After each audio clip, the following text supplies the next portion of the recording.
Good morning. Today is March 17th, 2020, and my name is Michael Colley. I'm the Assistant Superintendent of Finance and Operations with the North Reading Public Schools.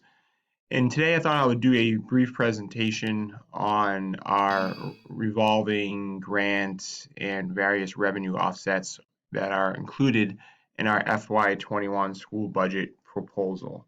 So as we know, there are many other funding sources that um, go into uh, our total fund budget in the school department. It's not just the general fund budget, which is what's appropriated by the community of North Reading at the annual town meeting, which is essentially contributed of the majority of those funds are from local contribution, from the taxes, from local receipts, and then some of that's from our Chapter 70 aid and our unrestricted local government aid, but the majority of it, over 70%, would be from the property taxes. But outside of the general fund, there are many special revenue funds, and that's what I'm going to focus on in today's 10 to 15-minute presentation, where the school department does receive federal and state grants. We assess a user fee, a tuition costs, and take in various funds from uh, various revolving accounts that help offset the budget. And then there's, in some cases, other special revenue funds like gifts and donations that we take in for specific purposes. All of these kind of make up the pie and all contribute to what goes into a school department budget. So if you look at some of our revenue offsets and what that's looked like, these are from revolving federal state grants over the last decade. You can kind of see what that amount has been. So we've been taking in excess of $2 million, pretty close to $2.5 million on average over the last 10 years in grants and revolving funds, user fees, tuition costs that we've assessed to the community and to the parents, which all help offset various costs directly related to those programs. So I'm going to walk through what some of those grants and what some of those revenue accounts, revolving accounts are. But you can kind of see, somewhat of a sort of a steady, consistent flow around $2.5 million. Over the last few years, we've begun to kind of tick up. We've over $3 million these past 2 years for the first time. I think what you'll see there is we haven't really significantly increased fees or done a lot of adjustments or increases to our user fees over the last few years. I think the last user fee increase came in 2017 when we went from that $2.5 million a year. But what we have gotten more funding in over the last couple of years is through the state's circuit breaker program, which reimburses us for our special education costs above a specific threshold up to about 75%. So as our special education costs that are eligible for reimbursement have risen, that baseline has risen over the last few years, and that's a big majority of that increase. We've also had some new performing arts user fees and our kindergarten enrollment, full day kindergarten enrollment for families that want full day kindergarten is much greater than it was maybe 4 or 5 years ago. So we're taking in a higher amount of revenue there as well. So those are the major reasons why you've seen an increase in these past few years, go from about 2.7, 2.8 million to about 3.1, 3.2 million. So here are our federal and state grants. So we receive about 5 major sources of federal and state funds through the form of grants or through circuit breaker, which is state funded. So the majority of these grants are what are known as entitlement grants. That means the district is eligible for these. The allocation amounts don't change significantly from year to year. They're based on specific community and student demographic data and enrollment data that sort of drives these amounts each year. And in North Reading, most of these demographic data and statistics in the community with median income and household values, they stay relatively the same. So we're not seeing major changes in these amounts, and we are essentially entitled to these funds as long as we apply and follow the federal and the state process to receive the funding, fill out the applications, and draw down the funds accordingly. So you have the Early Child Grant program. It's a small grant for about $15,500. It helps support some of our paraprofessionals in the pre-K program, or a portion of a paraprofessional in the preschool early childhood program at the Little Elementary School. We have the Teacher Quality Grant, which is about $35,000. This is a grant that specifically helps teacher mentors and professional development opportunities, really geared towards new teachers that are in their first or second year. We provide those teachers with a mentor or a more experienced teacher to help them in their first year of employment. And then it's also helps fund additional professional development opportunities to allow teachers to grow professionally in their positions. So it's a grant that we've been receiving for many, many years, and it helps support those types of funding. The Title I grant is specifically for those schools that are eligible for Title I funding based on a variety of, again, that type of demographic statistical data with the state. We have 3 Title I schools, the middle school, the Batchelor Elementary School, and the Hood Elementary School and the Little School, and the middle school at our here in North Reading are all Title I schools, so 3 out of our 5 schools. So this funding specifically helps those schools for tutoring, math and reading tutoring opportunities, specifically geared towards those 3 schools. So we employ and hire tutors that work directly with the students. In some cases, we might support some Title I supplies, additional resources, but the vast majority of the $70,000 is for direct student academic support systems like tutoring in math and in reading curricular areas. The IDEA grant, that's the largest special education grant. We've, on average, been about $535,000. That's an entitlement grant. It's federally funded. It's part of the No Child Left Behind legislation back in 2004. And it is certainly our largest federal grant that helps support our special education paraprofessionals working within our special education programs at all of our 5 schools. It helps support our special education transportation to transport students to and from programs, most of which are outside the district. And it helps support additional contractual services for those services like speech and language services, occupational therapy services, ABA, applied behavioral services to students that may be on the autism spectrum.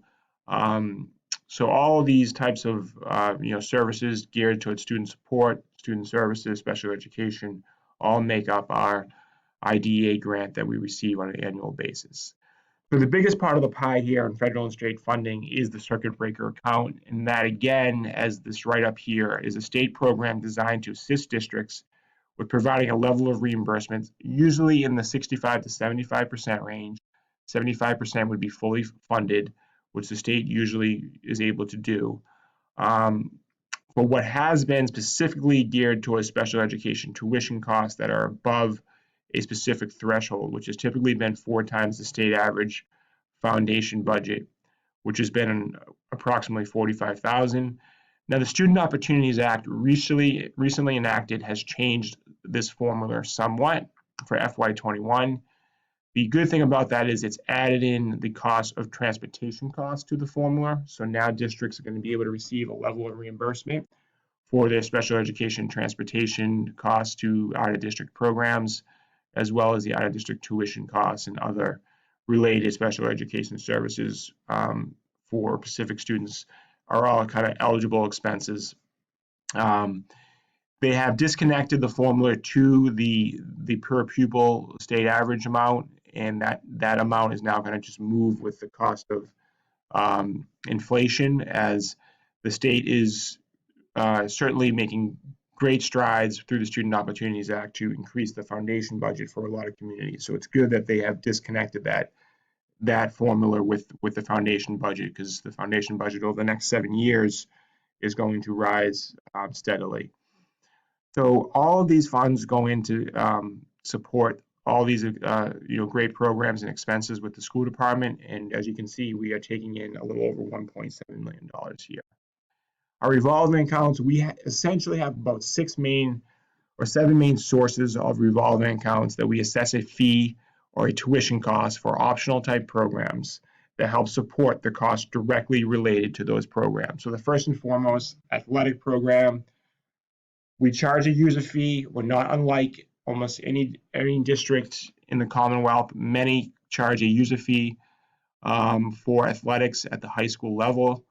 So the funding source is the user fee and the gate receipts for spectators to come to many of these games, and it's a direct support. It helps support athletic expenses, in some cases coaching for the coaches, but it's mainly transportation, supplies, ice rental, pool rental, in some cases tennis rental, insurance costs for the teams. A vast majority of its equipment, supplies, transportation, and it supports all those expenses specifically related to the athletic program at the high school. We do assess a user fee for extracurricular performances, for participation in student clubs at the middle school and the high school. That user fee directly supports the cost of the club advisor stipends. We've enacted performing arts fees at the middle school, high school, and elementary school. So that's kind of user fees, as well as ticket sales are all funding sources in the performing arts revolving account. That's a direct offset to the theater music expenses for props and sets, all are charged from the performing arts revolving account, about $20,000 annually. And then the transportation revolving account, we do assess a user fee for transportation costs. We are not alone in that. Many districts across the Commonwealth, for those families that don't qualify for free busing, and that is if you are living greater than 2 miles away in grades kindergarten through grade 6, you are qualify for a free bus pass. For those families that live within the 2 miles in K through 6, or from grade 7 to 12, they can opt to enroll in this optional busing program, pay a user fee, and the cost of the revenue from that user fee directly offsets the cost for our regular transportation contract, which is for us to operate 10 buses daily to pick up all the students that are both meeting the free criteria and are paying the fee for the pass. We do rent out space, access school space in classrooms and gymnasiums and cafeterias and media centers to outside groups, most of which are North Reading youth organizations through the recreation department. We do rent space through our YMCA for the after school program. We do rent space for an early before school program, foreign language program with Global Child. We do rent space to SEAM Collaborative at one of our schools, classroom space. So all of this is revenue that comes in, and that's a direct offset to our maintenance and facilities budget that helps upkeep these spaces that are being occupied by these outside organizations. And then the 2 tuition-based programs, full day kindergarten, help support the direct cost of teachers and paraprofessionals working in our full day kindergarten program. And then the same can be said for our early childhood preschool program at the Little Elementary School. We assess a tuition cost that all works to offset. So we're a little over $1.4 million, just under $1.5 million that we take in annually from our revolving accounts. I went through a lot of this information. I won't go through it again, but again, these are the same 7 accounts. You can see here what our direct, this should actually be FY21 cost is, and what the annual contribution fee, those were the amounts listed on the previous page.